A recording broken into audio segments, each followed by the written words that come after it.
Experience a new level of luxury on Topsail Island at Saltwater Suites in Surf City, North Carolina. With no nightly minimum, you can enjoy short getaways or an extended stay.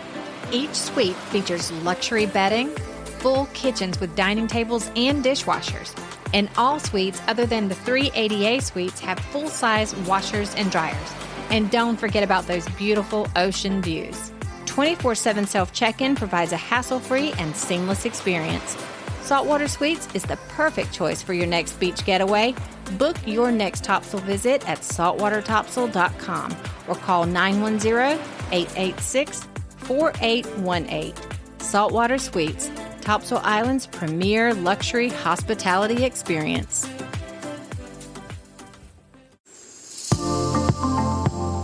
Welcome to the Topsail Insider Podcast, where locals, vacationers, and those looking to relocate to the greater Topsail area can hear all about the wonderful businesses and events in our beautiful coastal Carolina towns, including Hampstead, Topsail Beach, Surf City, North Topsail, Holly Ridge, and Sneads Ferry.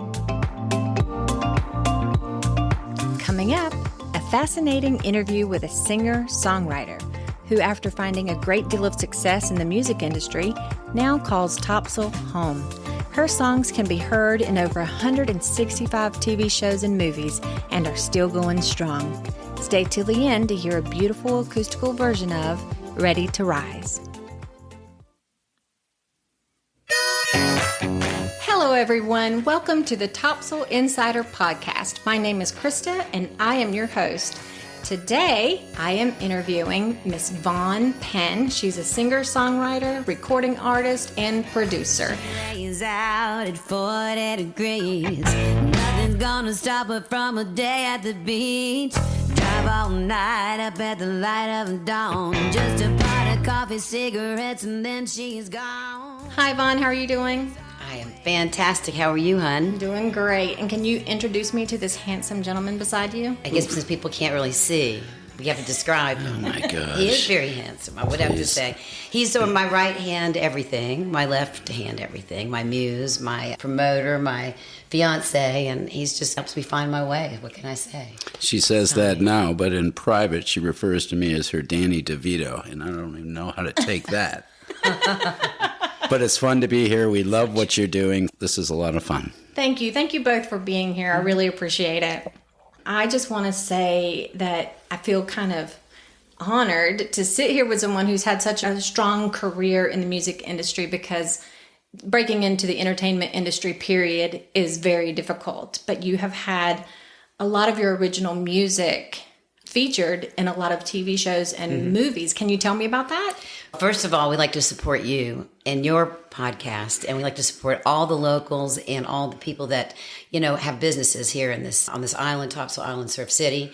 And we've been around the world and toured around the world, but here we land, and this is the beautiful place to land, if you ask me. You know, Absolutely. I have been really blessed with film and TV through the years. I've had quite a number of song placements, licenses, and soundtracks over the Can last I name 20. a few of those? Sure, go right ahead. So we're talking about Grey's Anatomy, Bones, Criminal Minds, The Hills, Laguna Beach, The L Word, Nurse Jackie. These are huge shows. How does that feel?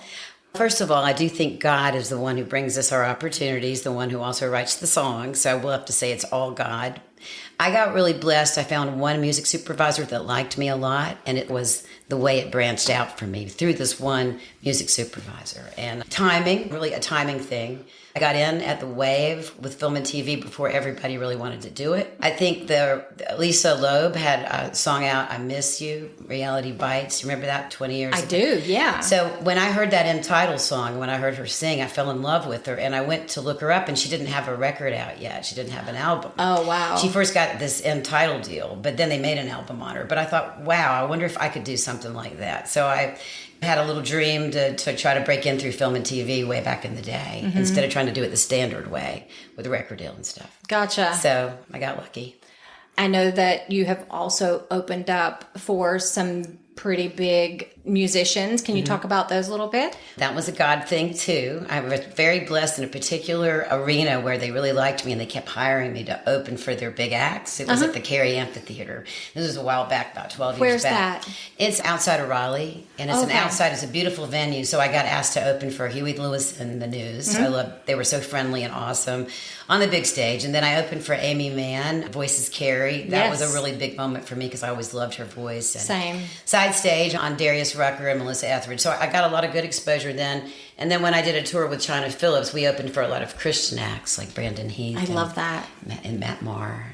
Sweet. It was a good time. So speaking of China Phillips, you were also on Good Morning America, correct? Yes, we had a band called China and Vaughan. We met through her stepfather who wanted a song for his movie he was directing. And he thought we should meet. So I went out to LA and I met China over lunch. And we instantly bonded like girlfriends. Oh my gosh. And, we had an instant connection. And she said, you've got to come stay in my guest house and let's see if we can write. So we started writing together. And before we knew it, we had organically put a record together. And she wanted me to take her in the studio.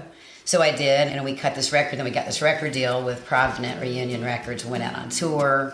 And with Blue Tree and New Song. And then Sean and I did Good Morning America. And it was like a 3-year run. I've been busting my chops to stay alive.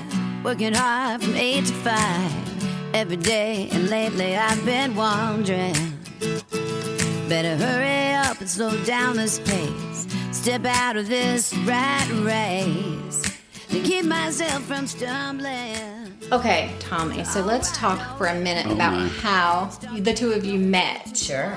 You want to tell the story? He had a chocolate store. I had a chocolate business. I lived pretty much my whole life in Ann Arbor, Michigan, and I grew up in the candy business. And when we sold the business, I had always had this kind of dream of having my own chocolate item. And it was before Shark Tank. It was one of these things where... So I developed a thing called Choconotes, or Sweet Distinction, which was basically a chocolate greeting card. And it did well for a while. And at one point, we were working on a licensing deal with Kathy Ireland, the former swimsuit model, who is now she's right up there with Martha Stewart. And I had this little chocolate shop. I would use the space as a flex space for the Arts Council. So quite often we'd have musicians or art exhibits or different kind of functions. And I had a friend that came through and said that there's this young lady, Vaughan Penn, who is doing a radio tour, and she's going to be coming through Toledo. Would I want to do a fundraiser in my shop with this Vaughan Penn? But Vaughan Penn walked into my store with a promoter from the radio station, and I heard her play a little bit, and we very quickly put together this fundraiser over coffee. And from that point forward, I was desperately trying to find a way to get out of my business because I had met my soulmate, and I was going to go where she went. So that's how we got together. And it's just been a wild, marvelous ride ever since. That goes back almost 9 years. 8. Okay. But who's counting? Yeah. So that's how it all came to be. I'm creative on the visual art side of things. I got involved with helping her promote, designing her CD covers and album covers and doing her social media. So that's how we teamed up. But we fell in love and we came to visit here. And it was just supposed to be for a visit to Surf City. And we couldn't leave. We just kept coming back. And for the last 7 years, we've just called it home. It's like I finally found my tribe. I finally, after going all around the world, it came back to here. Okay, so let's talk about your history, Vaughan. Where were you born and raised? Let's see. I was born in Radford, Virginia, and I went to New York and lived till I was 6 years old. And then we moved to Madison, North Carolina, tiny town outside of Greensboro, and I was raised there before I grew up and hit the road and went to college and Appalachian, but then started singing and touring and all that at a kind of young age. Okay, so how old were you when you started singing? Oh, probably 12. As far as my first gig, it was with the Sugar Shackers. The Sugar Shackers. That's Tell me about the that. name of the band. It was my uncle Randy's band. He was my first influence on guitar. And so you come from a musical family. My mother's a great jazz singer. And my father's a great sax player. They met when they were teenagers. Oh, really? And she's got a classic, beautiful time period voice. Just sounds exactly like the 50s. Oh, I'd love to hear that. I have recordings I can send you. Yeah, I would love to hear that. They're amazing. And then all my sisters sing. So we grew up doing that. It was all part your of the sisters? DNA. How many do you have? 3. 3 sisters. And all 4 of you sing? Yeah. Wow. Yeah, it's a musical family, Right? all right. You had to do it. For me, it wasn't any other choice but music. I didn't really have any other. It was just like music. As soon as I got my guitar and I could write. Do you all play musical instruments? I play a little piano, a little bit of this, a little bit of that, a little bit of bass, but mostly guitar and, yes, a little saxophone. When you ask, does she play musical instruments, for instance, there's a couple songs that she wanted in the background accordion. Well, we don't know any accordion players. She found a Craigslist accordion, bought it, and within 20 minutes had learned the parts for the song. Now, Oh my gosh. it's the same. It's hilarious. So one of the real joys for me, because I love music, but I don't know how to create it, is she's always said the songs come from God. She is the channel. I've witnessed this countless times, and my responsibility is to get out of the way. But when she sits down at the piano, she doesn't know what notes she's playing. It's really like a channeling type thing. It's a gift. So so it doesn't matter if it's a you're gifted. saxophone, a clarinet, a piano, or an accordion. She doesn't know what she's doing. I don't. But somehow it happens. If it's going to, it's a channel thing. We just it's gotta crazy to get watch. in the right space. It comes through. I think all creativity is like that for the most part. The better stuff from me is that way. If I make it happen, it's not going to have that same goosebump thing, maybe. So I just But if you can pick up. up an accordion and play it within 20 minutes, I mean, Well, I mean, God I think has you might given have- you a wonderful gift, and it's was beautiful very that heavy. you're using it. Yeah. It was very heavy. Is that what you It's said? one of her songs that, I don't know if you're playing it today, but she wrote and recorded down here called Carolina Island Girl. She wanted steel drums. We don't know any steel drum players. Was it birthday or Christmas? I bought like the cheapest steel drum. She goes down in the studio back in Dallas, North Carolina. Within 15 minutes is playing the part for her own song on a steel drum. She's never even That's hit not one hard, before. though. She Accordion's says hard. that, but when she's not around, gone down and tried to do this. It's not easy. Just a little bit of different instruments to write on. I like to play harp, but I would never call myself a really great harmonica. But I do like to play it, and I like to write on it. It's just every instrument has a soul, and you just got to line up your soul with it and let it do That's its so thing. cool. Really cool. Something like that. You write your own music, you write your own songs. So tell me about the process of writing the lyrics and where that inspiration comes from. Okay. A lot of times my words will come from conversations. We'll go out to hang out with our friends and hear people talking. And you don't mind if I take that one line and put it in this first verse. It might be a standard line, but it inspires me enough. So everything is like one word at a time, one line at a time, one note at a time until the rush comes. So like it'll come for me in like little driblets, or something might pop in my head, a title maybe, and I'll write it down. A melody will come to me in just a single little driblet, and I'll put it on my voice memo. My voice memo is filled with just things that other people wouldn't understand. And then one day you look at like the 20 pieces that you just put down, and all of a sudden the puzzle makes sense, and then it comes together, and then it's a song. So it's like little pieces usually, and then it comes That's great. something like that. Yeah. So it's not a lot of intellect for me behind it. It's more like a lot of feeling. And then the intellect comes through the feeling instead of the other way around. Okay, so you were back in Madison, North Carolina. What led you out to Los Angeles? I was working with David Z from Paisley Park, who worked with Prince a lot. And we went up there and did some recording. It's a famous studio that Prince has, Prince's Studios. And the manager of those people also was working with me. And I got some interest at Modern Records, which was Stevie Nicks' solo label, distributed through Atlantic. And so the guy that ran that label got behind my career for a bit and flew me and moved me out to LA. And so we started recording and with that label at first. So that's what got me going. Now, how did you like Los Angeles? I liked it when I had something already planned to do, like that small record deal that kind of got me out there, paid for it because it's expensive. But while we were waiting to finish the record, my neighbor was working on some acting things, like some sets. And I thought that sounded cool. It's And exciting, yeah. Yeah, so he took me over to Central Casting, did some union thing, and started doing background stuff on sets while I was waiting to do the record. But later it helped me because I had connections for my film and television later that I got. And I worked on ER for about a year, and George Clooney was really good to me. Well, wait. Michael. No, we're not going to blow past that. Okay. I There want to was- hear, you worked with George Clooney for a year? A year and a half maybe on that show, ER. He was just so sweet. It was before he became really big. It was one of Okay. his first breaks as an actor. And so we bonded on the set because we're working together all the time. He was very sweet to the extras and the background artists. What were you doing? Were you acting in the series? Pushing the gurney, like in scrubs and stuff, like a surgical assistant or whatever I needed to do for the scene. So I was like a background person. But that's how I got to know the director of that. Actually, the first AD sent my music to a music supervisor, and 5 different people sent it to the same supervisor, but I didn't know that. And so it was a God thing. After he heard from 5 different people, then he listened and we bonded and we started working together for 20 years. I lived in Los Angeles for a little bit, and so I saw what happens and goes on in the industry because it can be very tough. It's a little crazy out there, and it's a dog-eat-dog world. And so being here in North Carolina, it's just such a big difference. And it feels more gentle. It is more gentle. I didn't stay long. I was there like 3 years, and I did a lot of background work and worked on a lot of TV sets and stuff. And then the record label lost their distribution deal with Atlantic, so they didn't finish the 6 artists they had signed, so I didn't put a record out through that. But I met a lot of people. And I think I got in and got out just in time for me to 20 years later get back to in touch with people to get film and TV going. So actually it wasn't that long. It's been 20 years now, so it was 5 years after I left town. But it helped by living there a little bit. So just enough.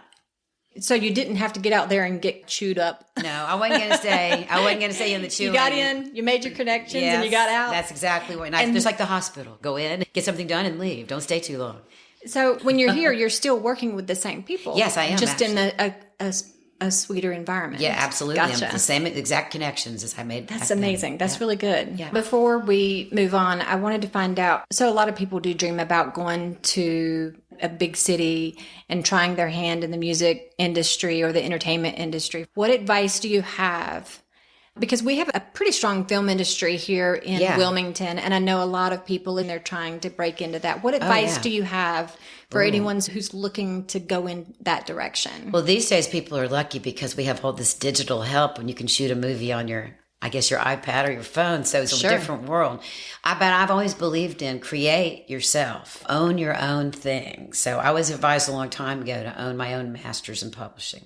So I did that one deal, but once I got out of that, the rest of the time I own my own work. And so if you can own or co-own your work and then try to not give it away to people that might say they could do something for you, but don't have a current track record. So I just try to create it yourself, fund it yourself, and own it yourself. Okay. Just like it probably unless you can find the perfect co-venture. Of course, you're open to the big person, but you want to trust them. So you want to work with people that have good hearts.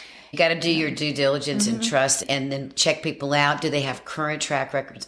There are a lot of companies that still try to get control of people's stuff. So I would be leery of that. Try to get your own direct connections. Ken Cragen, who used to manage Trisha Yearwood, has a book out called Life is a Contact Sport. Okay. And to me, that is one of the most important things about any business is your personal relationship connections. Okay. And even if you just nurture one really the right way, it'll grow a garden. So I think not being a number and not just going through the system, you hardly ever find the right job just doing it that way. It's usually always networked. So I think networking is hugely genuine networking, not usurious networking. Good advice. Nurturing. I like that. Thank you. When bought shorts and flip-flops, sounds great, tank tops. I got the cooler filled with cold beer, ready for some island race. I want to talk about Vaughan Penn and the Chill Cats. Oh. Yes. I love that band. That's my roots, and my parents, of course, giving us the jazz influence from the beginning.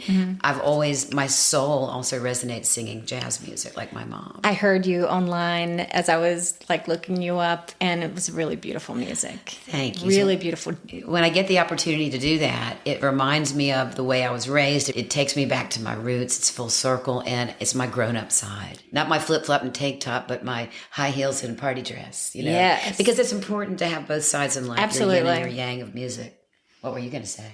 I just love everything about what she does because in a way, she's a chameleon because she is so talented with any genre that she picks up. If it's an original jazz song that's been in a couple movies to writing a country drinking song, when she does it, the finished product is unbelievable. So just sitting here listening to her recount how she came to be, I know her as well as anyone knows her, and it's still Are you falling in love remarkable. with her all over again? I fall in love with her every day.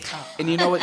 One thing, this is funny because she gets embarrassed by this stuff, but I know I've known her for almost 9 years. We spend an awful lot of time together. I'm very familiar with what she does and where she came from.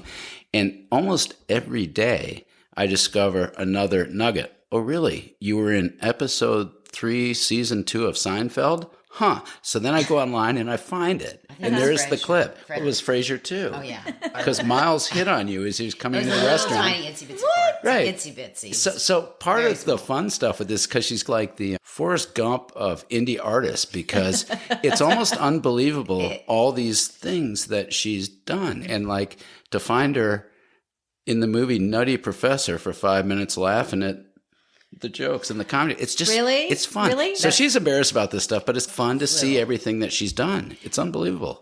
I've just tried to stay true to following my heart and following where my muse takes me. So it might not be a linear list where people have used their head to figure it out. I literally, it's almost like a compass. My heart might say to do this for 3 years or this for 4 years. It's like being, I don't know, like an art heart compass. So I would go goofy places. It wouldn't make any sense, but then I'd get blessed, or my music would be used, or all of a sudden a bunch of new songs would come out that would help someone. So I live my life. He calls me Lucille Ball or Forrest Gump, but you're probably right. He's probably correct. You are right about that. Let's talk about the Vaughan Penn trio. Tell me about that. That's usually whoever I put together with me as a trio. Now, we got really blessed the last time, and we had a guy named James Brock, which is the son of Jim Brock, a very well-known and amazing drummer out of Charlotte. And I was accompanied by my studio partner, music partner, David. But I don't really know if we play as a trio that much, do we?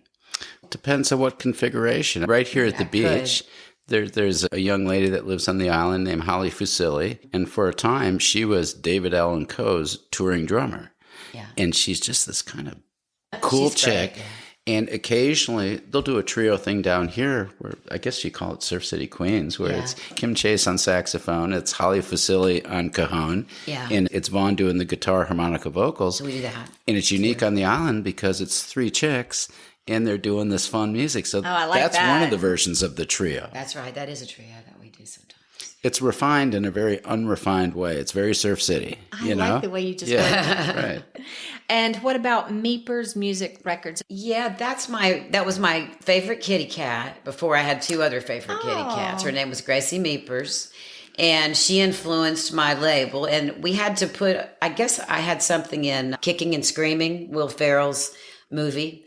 And at the end, you had to use your record label. So I originally named it Meepers Music because we had the Will Ferrell movie. And so there were some soundtracks too, but Meepers has probably done about 10 soundtracks by now. And we most recently, what was the most recent soundtrack? American Girl? Yeah, American Girl. Girl was huge. Did you ever hear of American Girl Doll? Yes. Okay, my song was Isabel Dances into the Spotlight. That was about 8 years ago. It was the main song for the promo. It kicked off the movie, and it was the kickoff song of the soundtrack with the rest of the Disney artists. So that's a big one I forget to talk about. So here I am, a grown person at this time, and I'm not going to tell my age, but way grown, and they're picking my music for 9-year-old girls to kick off the soundtrack. I'm like, thank you, Jesus. Only you would know how to use my young spirit in that way. I love And it's just like that. crazy stuff like that. And that's the Forrest Gump part he's talking about. Yes. Oh, I mean, now that he's mentioned that to me, like I'm hearing it all over the It's place. So just yeah, that random, time that I but worked no. on this movie and that movie, I was like, that stuff is a really big deal.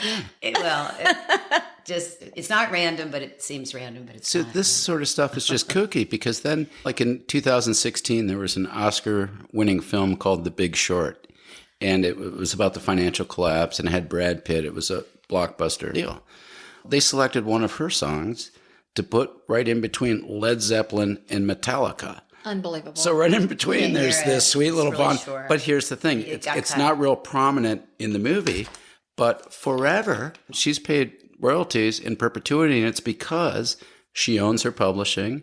This music supervisor can deal directly with Vaughan, the artist. It's Gotcha. not split. We've got Bunch of different friends. people. We've got friends that have credits for #1 country chart-topping Kane Brown songs on country radio, and yet they're one of 9 writers. And when it's all said and done, that's a very difficult thing to license because everybody has to sign off on it. And by the time the money trickles down, it's pretty diluted. Complicated. So So they don't like to have to do that in the business. That's very she smart. was very smart with how she did this because she controls her own destiny. It's very wonderful. And she also has no one else to blame but herself if it's not going great because she owns it all. Right, exactly. Good point. Right. That's right. And you also do a lot of voiceover work. Is that right? I used to. Oh, you used to. I used to do it whenever I could because Is it's that- just another way to make some money and use your voice. Yeah. Do you record that here and ship it off, or were you doing that in Los Angeles? Or? I was doing it in North Carolina at the studio where I'm part of the production team, Traffic Sound. And I got my fancy mic there, but you don't need a fancy mic. These days, voiceovers, everybody uses their voice. This is a whole different thing. But back then, 10 years ago, it was still an announcer voice was popular. But now they're using anybody's voice, which is kind of interesting. So yeah, it was just a good way to support other local businesses and be a part of it, either writing the jingle or the voiceover work. Just another way to make an income. You using also your wrote the voice. jingles as well? Sometimes. Okay. Sometimes. Did you enjoy that work? Was that fun? I love any time I can have a microphone for the most part. And most of the time. And my parents did that to me too. So it doesn't feel like work if I'm on stage or if I'm writing something and recording and singing. It's just the only way I've ever really known how to be. It's the only thing I've ever known how to do. And just being a well-rounded artist, you also paint as well, right? I did for a little phase during COVID because it was like nothing going on. And all of a sudden, maybe a lot of people felt this. You had more time to develop another maybe artist side of you. I mean, I was writing and all that, but I wasn't ever painting. I never took an art lesson, but I started doing some abstract and I enjoyed it. Tommy helped me name them and frame them. Here's the funny thing and about sell that. That's I great. didn't want to sell them anymore. And I was like, no, give them There back. she goes, Forrest Gumping again. I did. It was weird. We are locked down for COVID. Right. She decides she's going to start painting. She was doing like 6 a day. It was crazy. This one's a cat. This one's a blob. This one's a, I don't I know. had to stop for some reason. But then someone wanted me to do something for their dentist office. Somebody saw something that she Like- put on Facebook, and now it's the centerpiece of a dental and they office paid me like somewhere really in North good Carolina. money. I'm like, okay, sure. Oh my gosh. Here you go. That's great. Anyway. That's great. It was fun. I haven't done it in a year. But. So let's talk about any upcoming events. Do you have anything lined up? Yes, we play at the world famous Trailer Bar on June 3rd in the afternoon, 3 to 6. Then the following week we play at Lorelei's. I believe it's on the Thursday from 6 to 9. And then that Sunday back at Backyard Tavern on June 11th, 2 to 5. Free hamburgers, great venue with new owners and new patio. But all the schedules on my Facebook. Backyard Tavern, that's in Sneads Ferry? Yes, it's great. Where's Lorelei's? Lorelei's is also in Sneads Ferry. It's Sneads, a okay. very fun sports bar. Okay, gotcha. Yeah, those are the upcoming local shows. Okay. Yeah. Are you recording any new music or albums? I have some things in the can that I just did that I don't want to release yet. Okay. And because I wrote them a while back and they're not really how I feel about life right now. So I put them in the can. I haven't released them. Okay. So I usually have something new coming out about once a year, every 2 years, but I'm in an incubation phase right now. So I don't have anything brand new coming out. I have some things started, but they're not all the way fully formed yet. I'm going to pick your artist brain here just for a minute. Yes. So you wrote something, you put it in the can. It's not how you feel today. Does that mean it's going to just stay in the can, or you think you'll go back and revisit it one day? I knew that I had to record it because I had written it 7 years ago, but I didn't like the chords. And so I brought someone else in to give me some new chord vibes. And I still really like it. It's just my frame of mind changes every few years. And I'm a much more positive person now. And I was a little more tortured soul when I would write back then. But I wanted to record it. So it's still good, but it's just not really where I'm at today. So I don't know when I'm going to release it. I don't know if I will. How interesting. Yeah, But that's I had really to do cool. it. I had to record it. A lot of the kind of wonderful things that have been said about what she does throughout the industry, emotive, she's got that kind of warm contralto voice. A lot of what she does is very emotional. You feel it. It makes your hair stand up, and some of it's sad. It's beautiful. It's fantastic.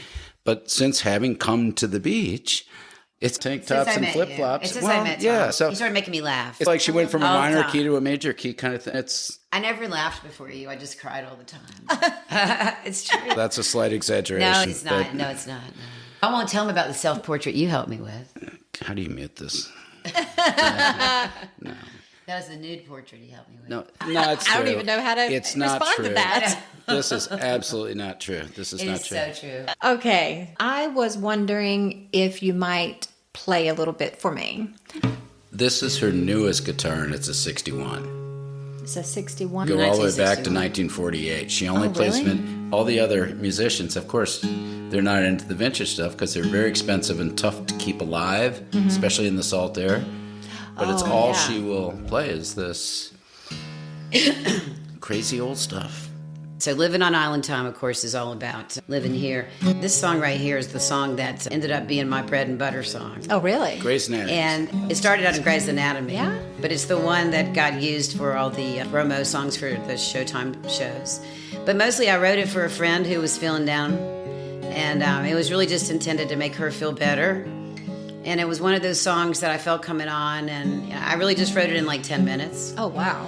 And I think the reason why, and it most recently also is going to be on a TV show in 2 weeks called Cruel Summer. So it's recently being picked for stuff.